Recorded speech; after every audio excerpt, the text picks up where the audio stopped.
Stephen, welcome to the Uneducated PT Podcast.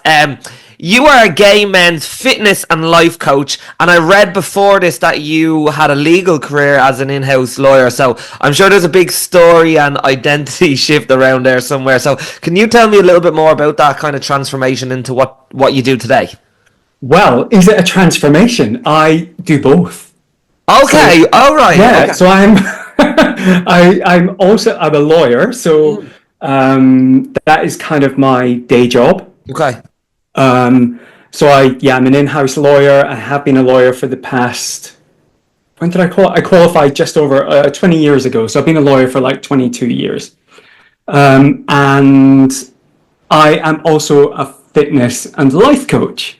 So it is my side hustle, but it's becoming more of a really decent side business that really gives me a lot of passion. So I really love being a lawyer because there's a lot of things in there about helping people, especially when you work in-house for a big company, like problem solving, that kind of thing. And there are definitely elements that transfer over to the fitness and life coaching. But the thing with the lawyer thing is a lot of things come from a real place of negativity, trying to fix things where, can I swear on this? Yeah. Where like the shit's all you want. Okay, good. The shit is hitting the fan and you need to fix it. And there's something about the adrenaline of actually going in there and sorting that.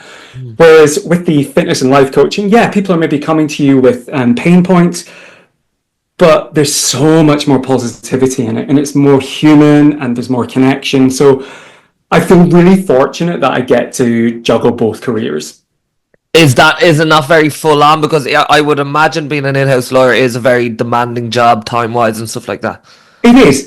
It can be full on. So let me turn off my notifications. That's really annoying. Yes, it is full on at times. I love it. I love the coaching. It gives me energy. I spend my evenings doing it. I spend the best part of my weekends doing it. As I say, it gives me energy and that kind of human connection. And we live in Sweden, me and my husband and my dog, Monty. And I guess we don't have much of a social life. So we've been here 5 years, but it's quite hard to make friends. And that makes me sound really lonely. I'm not, I promise. But it means I've got a lot more free time than when I did when I was in London. So I just did the fitness coaching when I lived in London. And we moved to Sweden about 5 years ago, but I lived in London for 20 years. And as a lawyer, it was really full on and I really couldn't really focus on the coaching. But when we moved here, and particularly during the pandemic, that's when things started to ramp up a bit. And I kind of found the space for that. And it was also part of my own personal journey within that during the pandemic that led me more into the life coaching stuff. Tell me a little bit more about that. So what kind of led you into going from working in the fitness industry to kind of transition more into the life coaching and helping gay men in their 40s plus? Yeah, well, in 2020, when I moved here, I was absolutely ripped. I was in amazing shape. I got in the best shape of my life in late 2019. And I look at the photos, I'm like, wow, that's insane. But within about 6 months of living in Sweden, I had put on, I would say, the best part of 25 kilos. So it massively changed. And I think a lot of it was down to change in lifestyle. Yeah. Like when you're in London, I walk everywhere. I was in London at the weekend there and, I was doing easily 25,000, 30,000 steps a day because I do walk everywhere. But when we moved to London in January 2020, obviously a pandemic happened. Things were so up in the air and I reverted back to my old identity of the person who would rely on food for emotional comfort.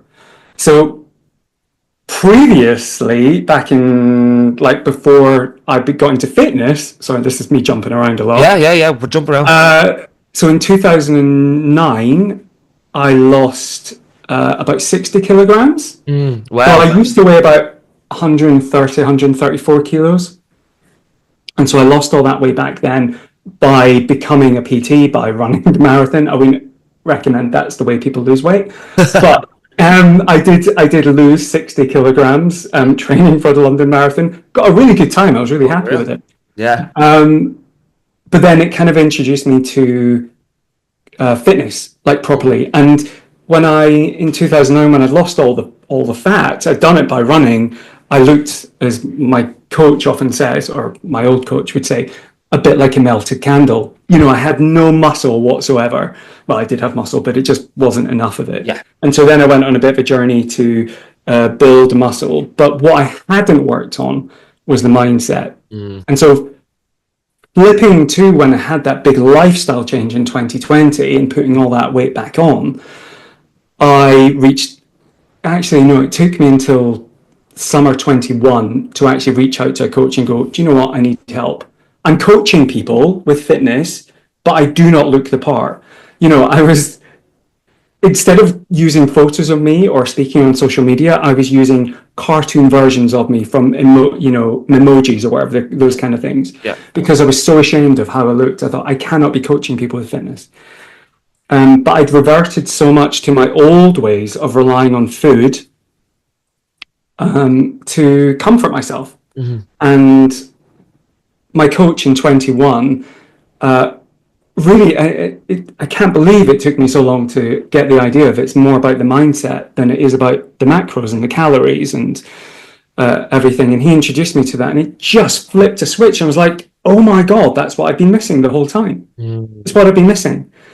And so I dug deeper into that myself. And then just by pure chance in my legal job, I was offered the opportunity to do a personal development life coaching course. So it all just kind of came together. And so I lost 25 kilograms. I did this course where I was just like lit up within, like found out so much about me, who I am, who I wanted to become. And it gave me that clarity, that purpose, that drive to make it happen and to actually take action. And it's funny because I think with life coaching, I still really don't know what to call it because it's got such a kind of, I don't know, woo-woo guru vibes. And so is it personal development? That just takes up loads of space on Instagram bio. But it's really about giving people clarity, and gay men in particular, to become who they are. And I guess going back to your question, which was about why gay men in midlife, is because I'm probably way past midlife now. I turned 47 a few weeks ago. I'm a gay man. I get the gay experience, and particularly of gay men my age, or maybe older, or maybe a few years younger and older. There is something about that experience where coming out wasn't always a massive celebration. I think for younger generation, I'm not speaking for everyone, I'm sure it is still hard for a lot of people, but we had to hide ourselves for years, decades. And even today, we still edit ourselves and we bury so much of who we are under other people's expectations and what we think other people will find us palatable or will tolerate us. I remember growing up in the 80s and there was all these things about, because I knew I was gay from like the age of 5. Like I wanted He-Man as my best friend or my cousin, or I didn't know it existed as a relationship, but I knew it was something that I wanted. But I would always hear this word about tolerating gays. And I was just like, that's so weird just to be tolerated. I mean, there's nothing positive within that. It is like, I despise you, but I will let you exist. And I hate that phrase. And still today, I think there is this element of being tolerated and being palatable in certain situations.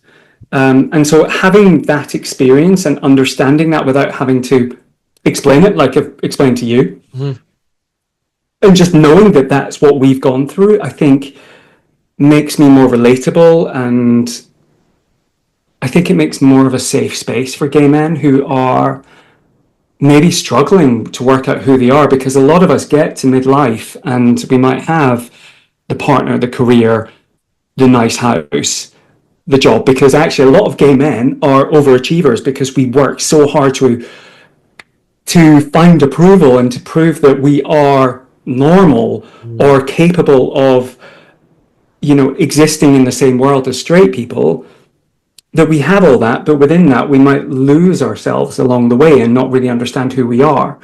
And we've lied to ourselves, we've lied to other people.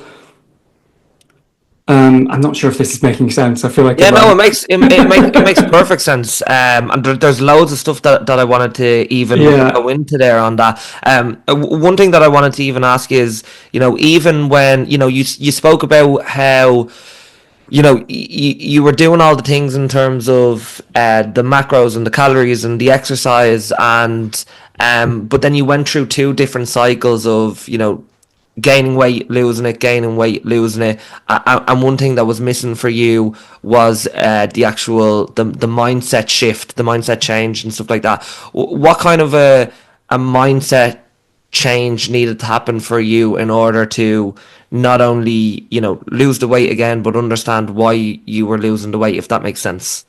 Yeah, I think it was a big shift, and I mean, it's always full of contradictions. I think we are, as human beings, we are very contradictory. Yeah.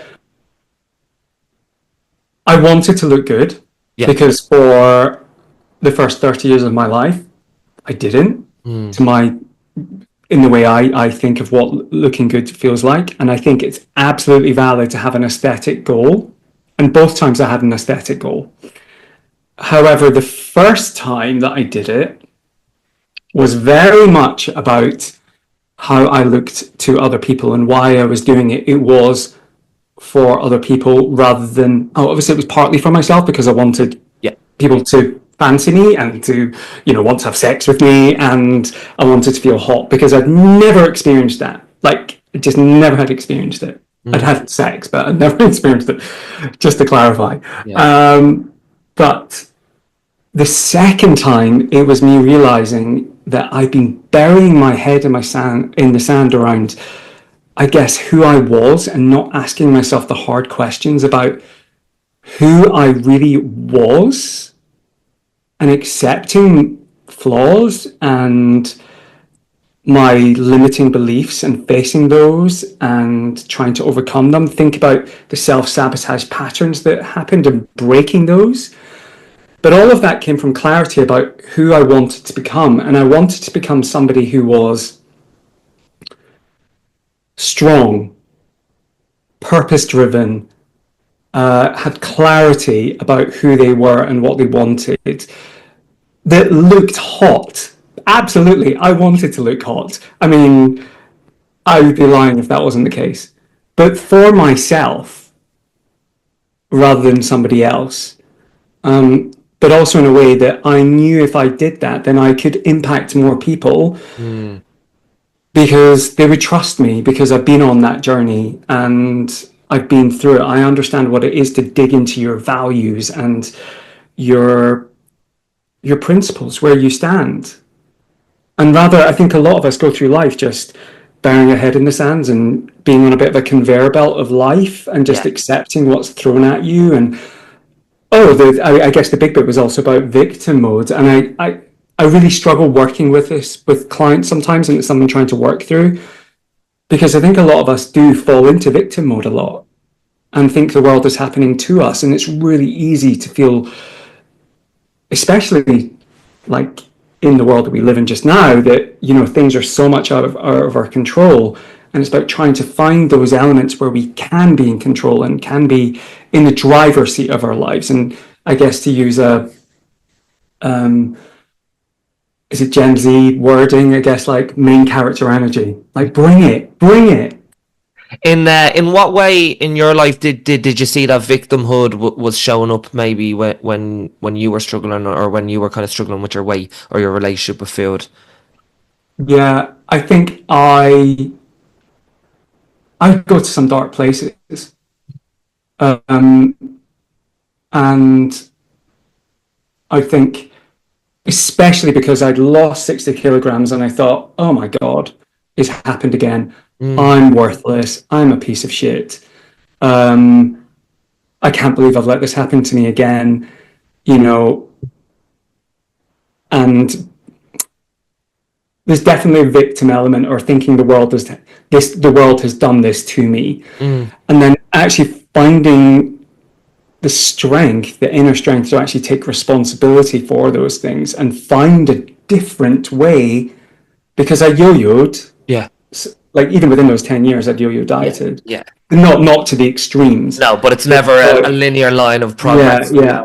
But it was about taking control. And all of that came from doing a lot of inner work, not in like a really negative way. I mean, the inner work was fun. It was like, oh my God, this is the person I never knew I was. This is why I'm behaving like this, or this is why I'm, going for comfort food, because, of this feeling of, not good enough, or shame, or whatever it is. Yeah, absolutely. And seeing those patterns of, we live right in the center of the city here, and, we have a supermarket right across the road, and like going over there and buying those big bars of chocolate, a giant bar of crisps, like cinnamon buns, and, just demolishing it in one go. You touched on there even about how, back in the 80s and the 90s, it was probably a little bit less accepted for gay men to come out. What was your own experience like? Was it difficult? Was it easy? Was it, you said obviously it wasn't celebrated like it would be today. Yeah, it's I mean, coming out, we can continue to come out, but the big coming out is when you come out to family and friends. And I came out in 98, and I have to preface this. I have an amazing relationship with my parents now, because there's so much more honesty there. Yeah. But when I came out, it was horrible. It was horrible. The build up to it was I going to be thrown out, was because I was at university in Edinburgh at the time. I was just about to turn 20. So you're And yeah, I told my mum first, and then we waited for my dad to come home, and it was not a great experience. There were a lot of tears. There was a lot of things said. They also told me they loved me, which is amazing, because I had my bag packed. I was ready to go, just in case something happened. And then I also told my flatmates in Edinburgh the next day when I went home, over to Edinburgh. They were great about it. It was all made a little bit awkward because I was dating one of our lecturers at university, so there was just an extra element of drama in it, which was totally unnecessary when I think about it now. And also made it really awkward because my ex-girlfriend was also on my course. So it was just, it was messy. Yeah. It was messy. But I was actually quite slim at that point. When I went to university, I was about 12 kilos, 12 stone. And when that happened, and the reaction of family and some friends, I mean, some of my friends were amazing, like my best friends. I ended up living on my own in my third year of uni. And that was a mistake because I felt lonely. And I did that because I didn't think anybody would want to live with me. Because I was gay. And that was when I started eating to comfort myself. And I basically put myself back in the closet. When I processed this, it was an element of, get so fat, nobody will fancy you. You don't have to think about being an out gay man. Wow, yeah. Because nobody's going to fancy you, and that's just easier that way. Isn't it so funny how deep that psychology can go towards behaviours? Yeah.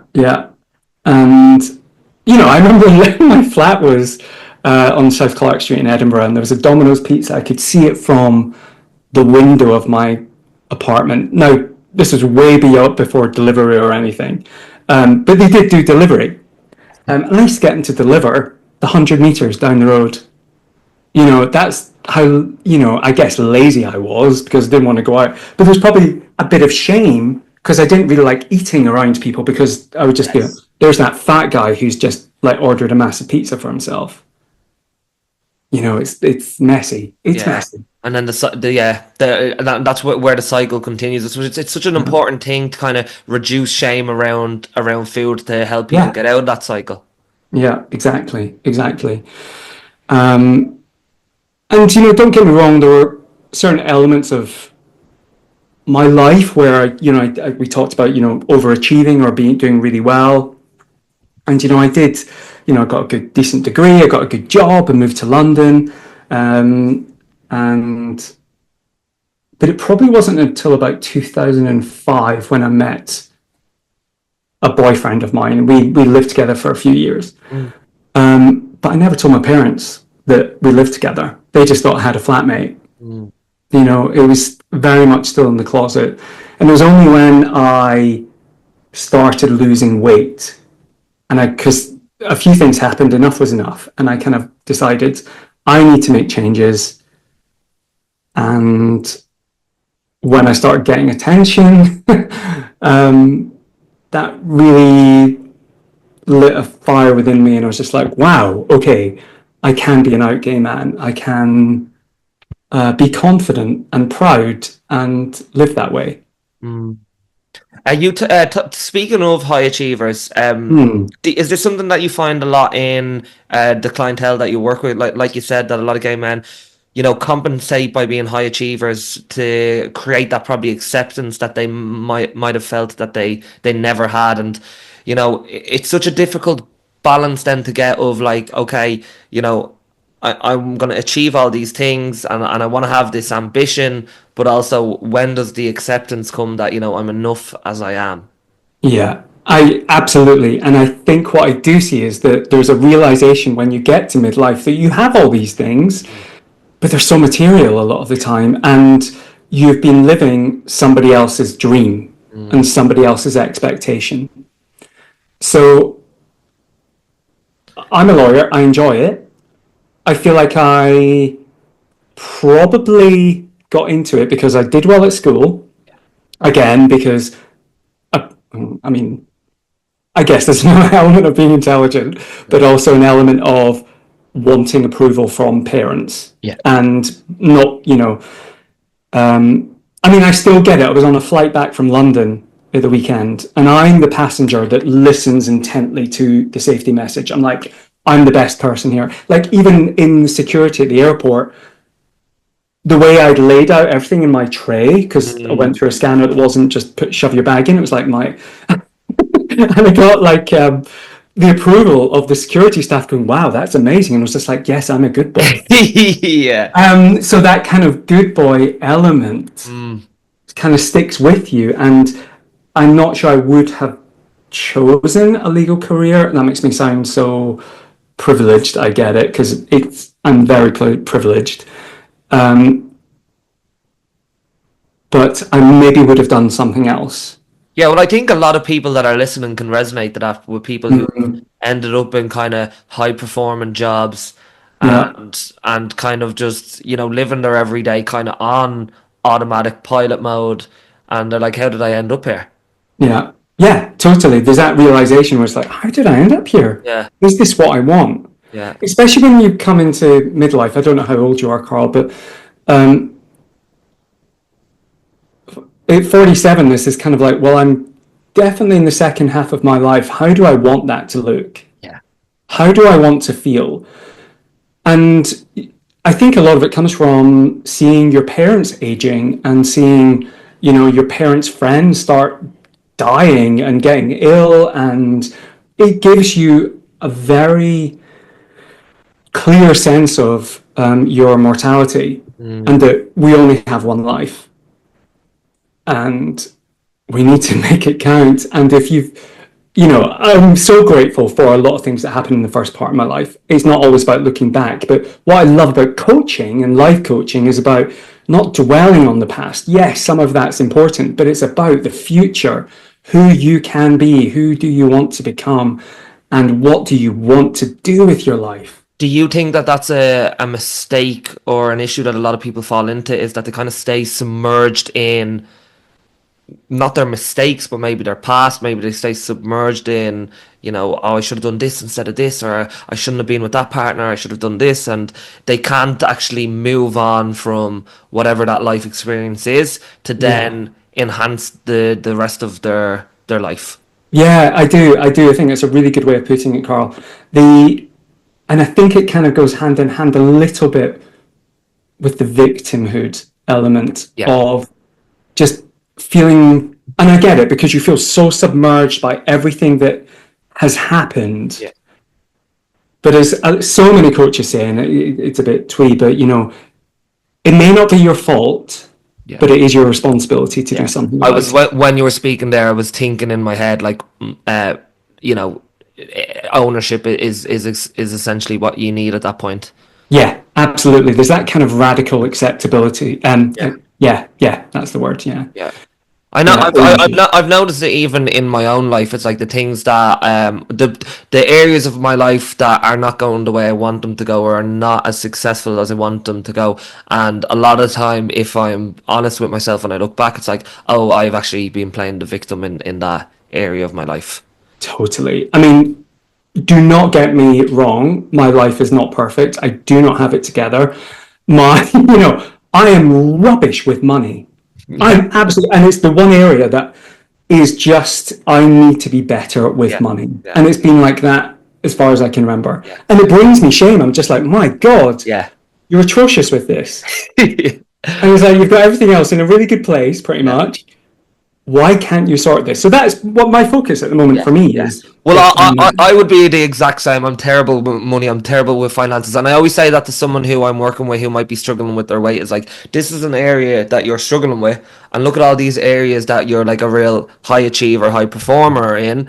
This is just that area that we need to help you with. And like, I have that myself in these own aspects, and I think everyone there's no one's perfect, and if it looks like they are, that's how they want to be perceived. Yeah, for sure. Yeah. Tell me a little bit about the decision to go from London to Sweden, and what is the difference in culture, lifestyle, your day to day from there to here.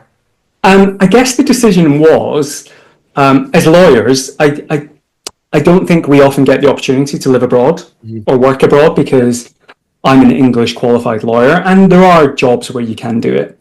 But I had an amazing job working for, I can say it, I worked for ASOS. I was a lawyer for ASOS. It was amazing, brilliant. But a job came up in Sweden, and it's probably going to divide some people on your podcast, but I was also just really disappointed in Brexit. Like, hated it. And I was just like, okay, I got headhunted for this job in Sweden, and I thought, well, that's flattering for a start. But also, this is an opportunity for me to live and work in Europe. Yeah. Which I may not have, because I moved in January 2020, Brexit happened on the 31st of January 2020. Yeah. So I moved 3 days before Brexit happened. Yes, there was a transition year, but there was that element of, it's now or never. Time for a new adventure. Yeah. Let's do something different. And thankfully, my husband thought it was a great idea too. I mean, he was my husband because of us moving to Sweden, because we thought it would be easier to be married. So thank you, Brexit. Thank you.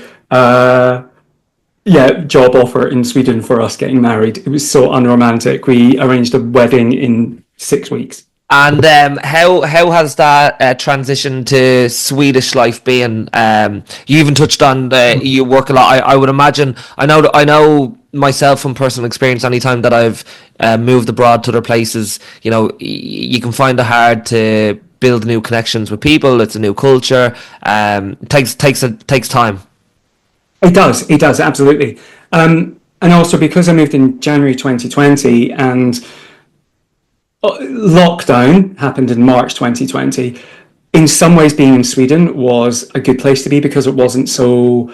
There were definitely rules, which people respected, but there was a little bit more freedom than in other countries. It wasn't quite portrayed how the UK press portrayed being in Sweden. But it did give that little bit more freedom. So in some ways that was good, but it did make it really hard to meet people. I'm not going to lie. And I think that social isolation probably affected me and my identity. Like before I moved here,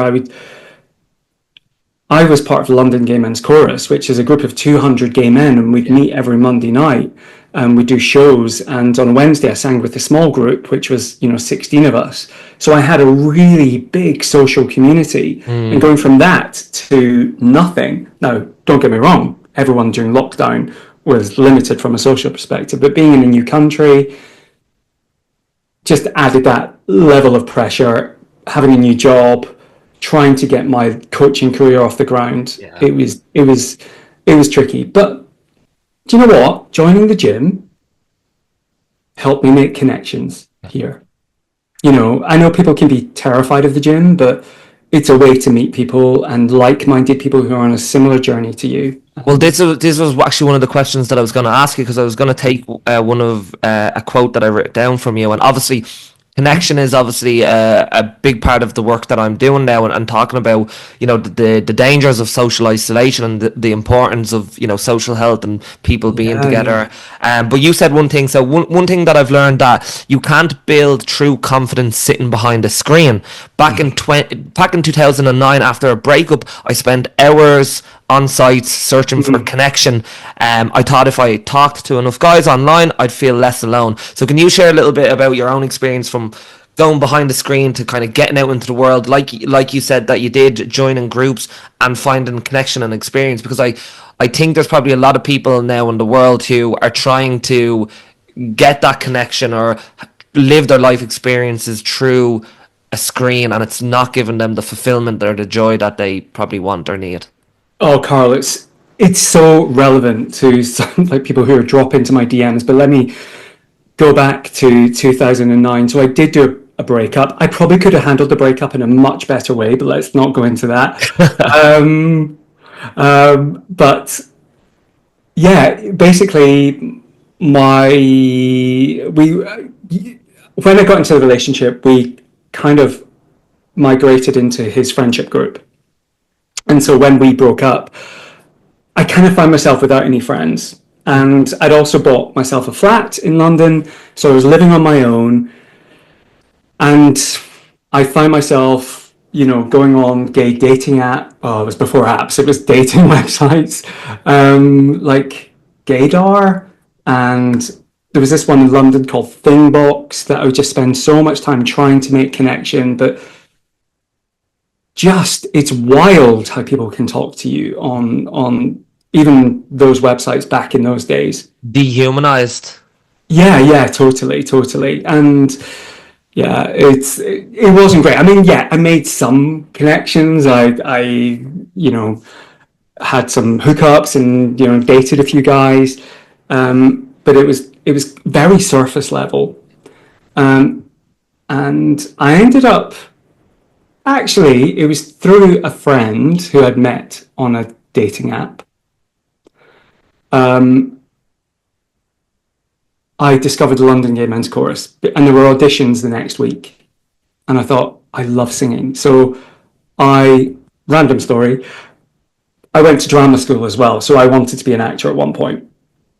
So I've always loved performing. I've always loved being on stage. I find it's a place where I can be my whole self, because you have to give yourself in that moment to everybody, and everybody can see you. They can see the whole you, and it's an incredibly powerful experience being in that moment. So I know that about myself.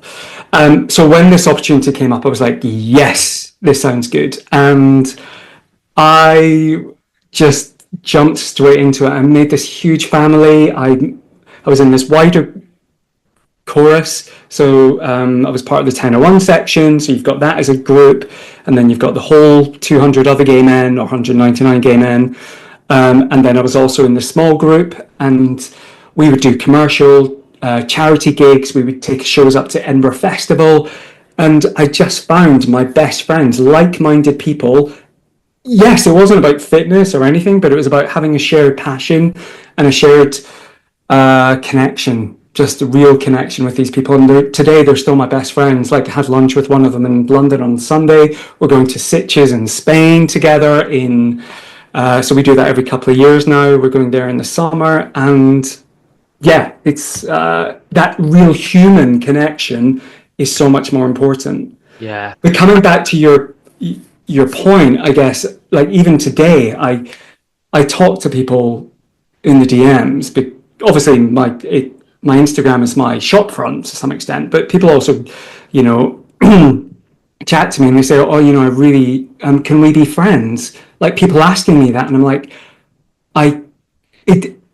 maybe I'm from a generation where that doesn't fit, because friends to me is more about knowing people in real life and having that deep connection. And it's hard not to be rude to somebody and just say, and so I'm trying to point them in direction of go and find a social group. It doesn't need to be a gay bar. It doesn't need to be clubbing. It can be a singing group. It can be, and there can be so many other social groups you could go to. It could be a book club. It could be a crochet club. It could be, anything, just real human connection. And you know what? I think that like really represents what most people are, desperate for right now. The fact that, people would be messaging you online asking, can we be friends? Because, people are actually crying out for that. And, but like you said, I think it feels more and more difficult for people to go and put themselves out there and go to a new club or go to a group or something that they haven't done before and, experience different things. I think, that terrifies people. It does. It does, absolutely. And I think that's why, I'm plugging coaching, but I think that's why coaching can really help people to give them that confidence and build that self-trust and realize that, at the heart of what I do is fitness coaching, because I think fitness and the physical foundation just gives you great energy to be able to have positivity and see things in a better light. But even getting somebody into the gym can be a struggle because they think the gym is not for me. I'm not one of those people that goes to the gym. And it's about identity change and realizing that, identity-led change, I guess. It doesn't need to be, you can do it, but it's about building that self-trust, because I think a lot of us have broken so many promises to ourselves over the time that we don't have that confidence and trust. And I think that's why a lot of us have this anxiety about joining new groups or trying something new. That's such an interesting point that you said there, that we break promises to ourselves, because, I could feel that even myself, if I say that I'm going to do something and then I don't do it, and then for the rest of the next day or that day, I feel almost just frustrated with myself. And, I think that definitely ties into, struggling with just day-to-day life. If you're constantly breaking promises to yourself, that's going to impact your self-esteem.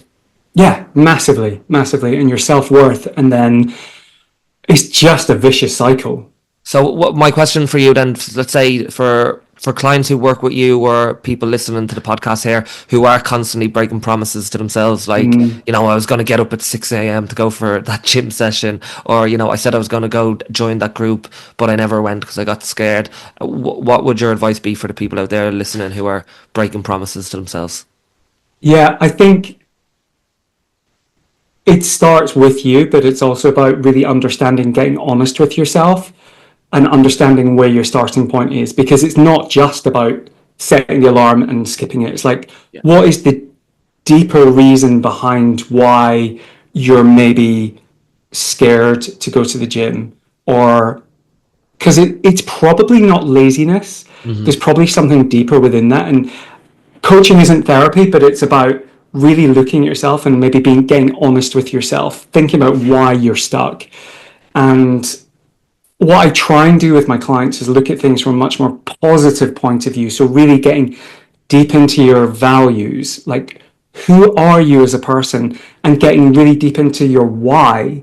Because so many people come to fat loss or fitness from a place of panic and desperation. And it is so hard to see anything clearly at that point. And I've done it myself so many times that you just kind of go for the quick fix. You just go, I need to do this. And then, oh shit, I didn't do it. I'm terrible. I'll just eat, and be in that vicious cycle. Whereas what you need is to just go a little bit slower. And you need to work with a coach, I would say, have that accountability, but also have that support.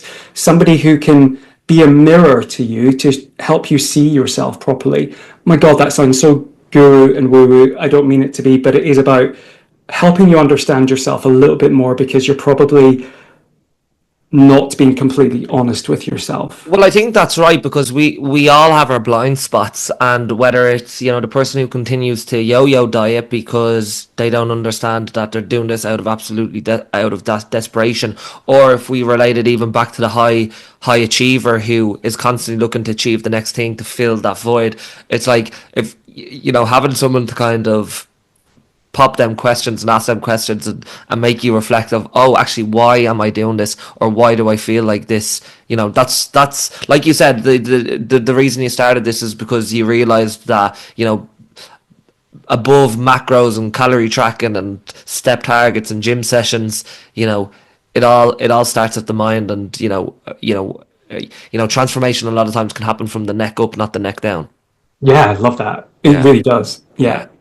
Another quote of yours that I really liked as well, and it ties into what we've actually spoke about in terms of kind of body image and getting in shape to solve all of your issues and all of your problems. But you said the real shift wasn't in my body, it was in how I saw myself in the mirror. So can you explain a little bit about the mistakes we make in trying to change how we look to solve who we are?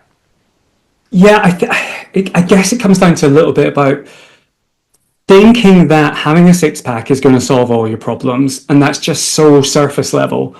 There is an element of pride you can take from reaching a certain goal or a certain target or getting a six-pack. But when you've done it, you realize it's not the be-all and end-all. You still probably feel a little bit empty, like literally, because you've got no food in you. But even from an emotional point of view. But I think I realized when I was looking in the mirror, I still wasn't happy. There was still something missing. And I think it's about that sense of purpose and understanding who I am, because maybe I was doing it for other people rather than for myself. And gosh, there's so many things that go on, isn't there? But when I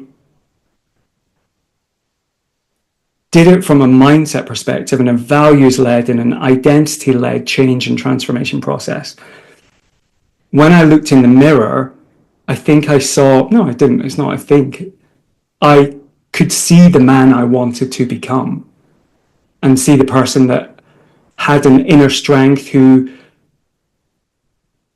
didn't take everything so personally, who didn't need everybody else's approval, who had clarity about what he wanted to do.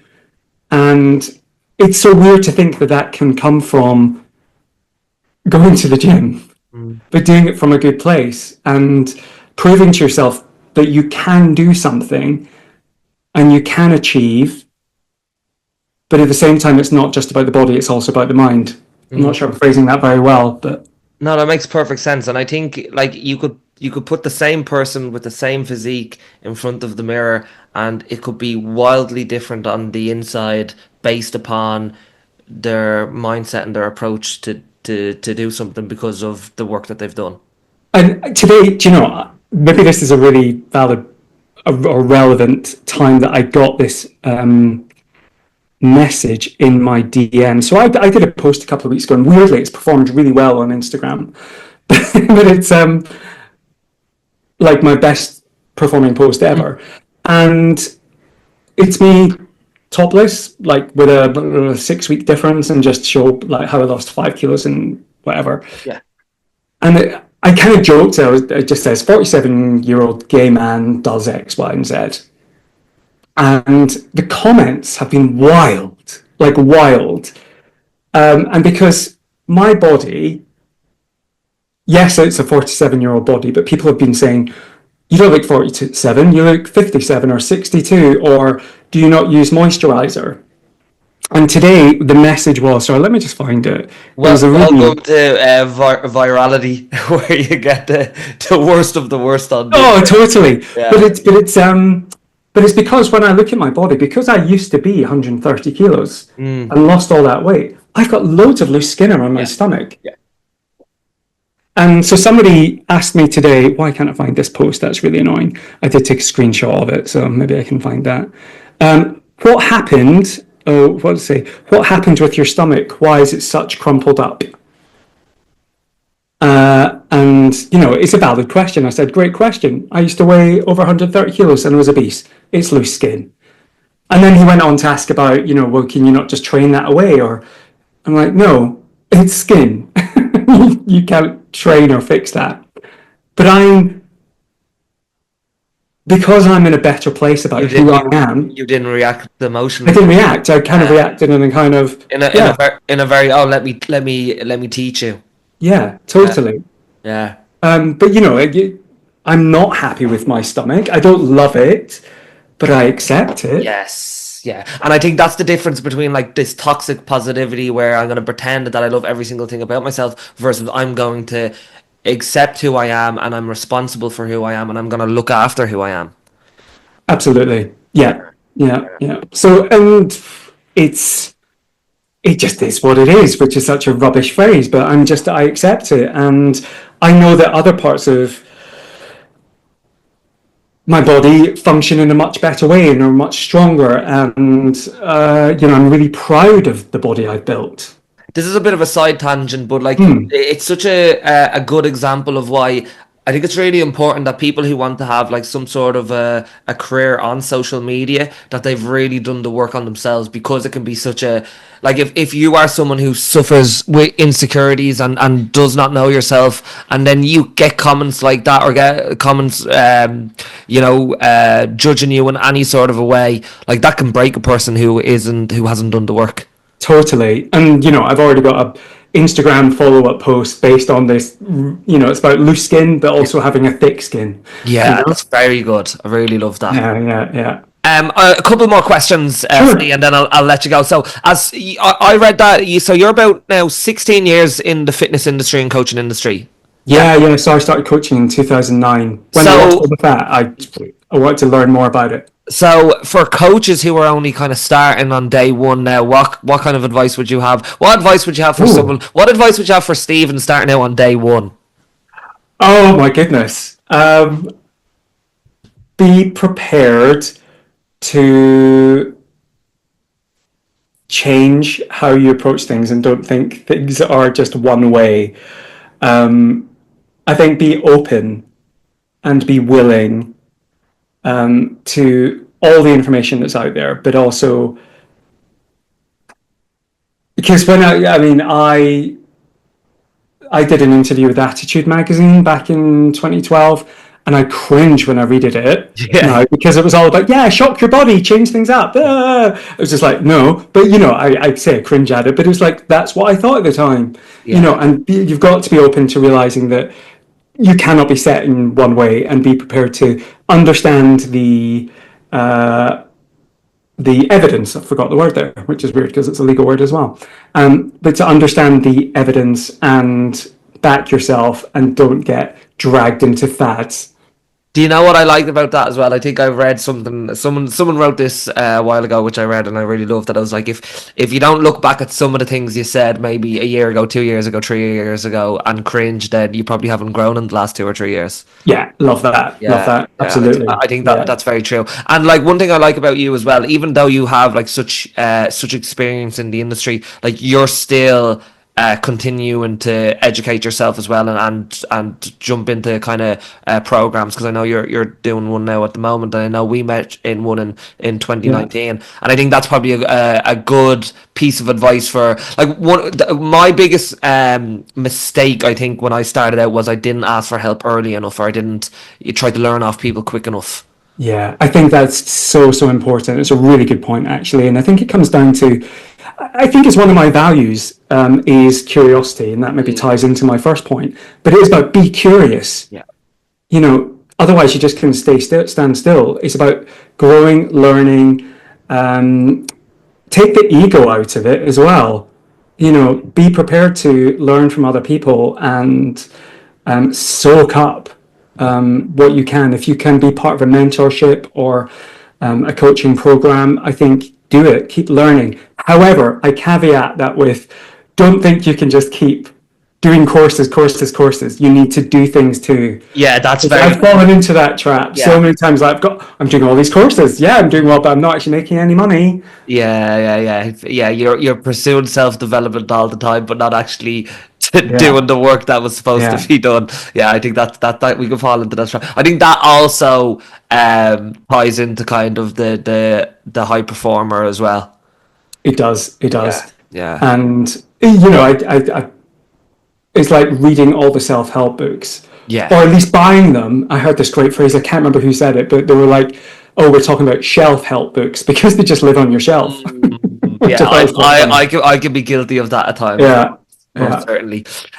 Last question that I wanted to ask you. So what advice would you have for gay men in their 40s who aren't happy in their bodies, you know, aren't happy with their lifestyles, aren't happy with their lives in general, and want to make a radical change, but maybe don't know where to start? Yeah, I mean, without it being a shameless plug, I think reach out for help. Don't be too shy to do that or too afraid to do it. I think I waited probably a year too long in 2020 to do it because I was rock bottom in summer 2020, and it took me a whole year, and I do regret that. I try not to have many regrets, but I thought I could have done something sooner. Yeah. And you know, you're not going to get that time back. So reach out for help. Don't be afraid to do it. It doesn't need to be me, but find a coach who you trust, who feels safe with, who you can feel open with. And there's a lot of gay coaches out there who will be able to help. Obviously, I'd love to be able to help, but you know, it's all about connection and making sure it's the right fit for you as well. Yeah. But I think don't be afraid to ask for help. I think so many of us are scared to do that. And there's a pride element there, but actually it's probably deeper than just looking at your calories or burning off the pizza you had the night before. We need to break those patterns. We need to understand why the self-sabotage. We need to look at your habits. We need to understand what your values are and get clarity on who you are and who you want to become, not who you've been. Yeah, I think asking for help, it is a superpower. I think it's the one that even now as well, as you kind of, once you do it, you realize the power of doing it, and you do it more and more. But even then, sometimes you can get stuck in an ego of, oh, I know enough now, so I don't need to ask anyone for help. And I think that's also a trap that people can fall into even further along in their development. Yeah, absolutely. So I think it's about it comes back to my values, which are courage, curiosity, and connection, and all of those things can help you as well. Speaking of plugs, if people wanted to reach out and ask you for help, or they just wanted to follow up on the work you're doing, or ask any questions about today that they're curious about, where can they find you on the social media world? Yeah, the simplest place is just to follow me on Instagram, Coach Steven Whyte. All one word, Steven with a V and White with a Y, just to be difficult. But I do joke that my name is White because I like asking questions. That's what Coach does. But yeah, Coach Steven Whyte. I am building a new website for my new program, which is the Proud Life Revolution, which is specifically for gay men in midlife who want to, get fit, get strong, get healthy, and live their best life and understand who they are and who they want to be and become unstuck. All right, brilliant. Steven, thank you very much for today. I really enjoyed this conversation. We'll have everything in the show notes, and really appreciate you. Awesome. Thanks so much, Carl. Appreciate it.